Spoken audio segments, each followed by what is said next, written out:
School பசங்க கிட்டேயே போதை கலாச்சாரம். சின்ன பசங்க 5ஆம் கிளாஸ் படிக்கிற பசங்க சரக்கு அடிக்கிறாங்கன்னு நியூஸ் வருது. பெண்கள் சமமா அம்மா நீங்கள் கோச்சுக்காதீங்க, சரிக்கு சமம். நீங்களும் பெண்ணு தானோ? சரி. 2 பெண்களை வச்சுக்கிட்டு வேற வழி இல்லை. இதுதான் டைட்டில் ஆக்க போறாங்க சார். அதாவது பெண்கள் ஆண்களை மிஞ்சி சரக்கு அடிக்கிறாங்க, கடையில் போய் நின்று வாங்குறாங்க. நான் பெண்களுக்கு மட்டும் அந்த உரிமை இருக்கா இல்லையான்னு சொல்ல வரல. ஆனால் தெரிஞ்சோ தெரியாமலோ தாய் நாடு, தாய் மொழி,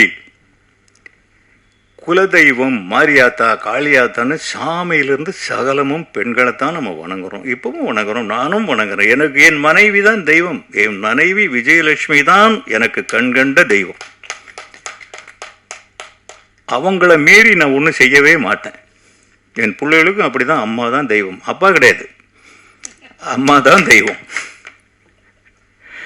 ஆனாலும் இன்னைக்கு ஆண்களுக்கு சமமாக போட்டி போட்டு பெண்ணுரிமை பெண்ணுரிமை பெண்ணுரிமை பெண் விடுதலை.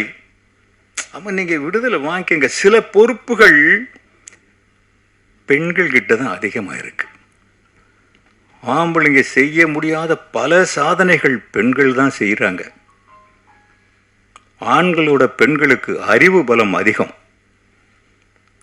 ஆண்களோட பெண்கள் கிட்ட சிக்கனம் அதிகம்.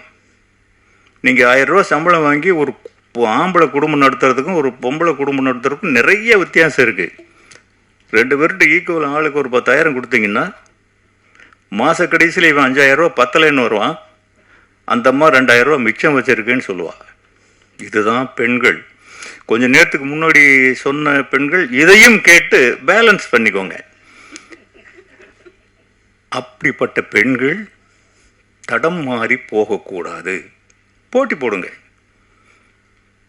நீ என்ன உத்தியோகம் நானும் பார்ப்பேன். இன்றைக்கி ஆர்மியில் பெண்கள் வந்துட்டாங்க, போலீஸில் பெண்கள் வந்துட்டாங்க. எல்லா அலுவலகங்கள்லையும் எல்லா ஹோட்டல்ஸ்லையும் எல்லா இடத்துலையும் ரிசப்ஷன்னா பெண்கள் தான் வேணும்னு கேட்குறான். ஆம்பளை எங்கே இருக்கான்? இப்போ சொல்கிறேன், நீங்கள் எழுதி வச்சுக்கோங்க.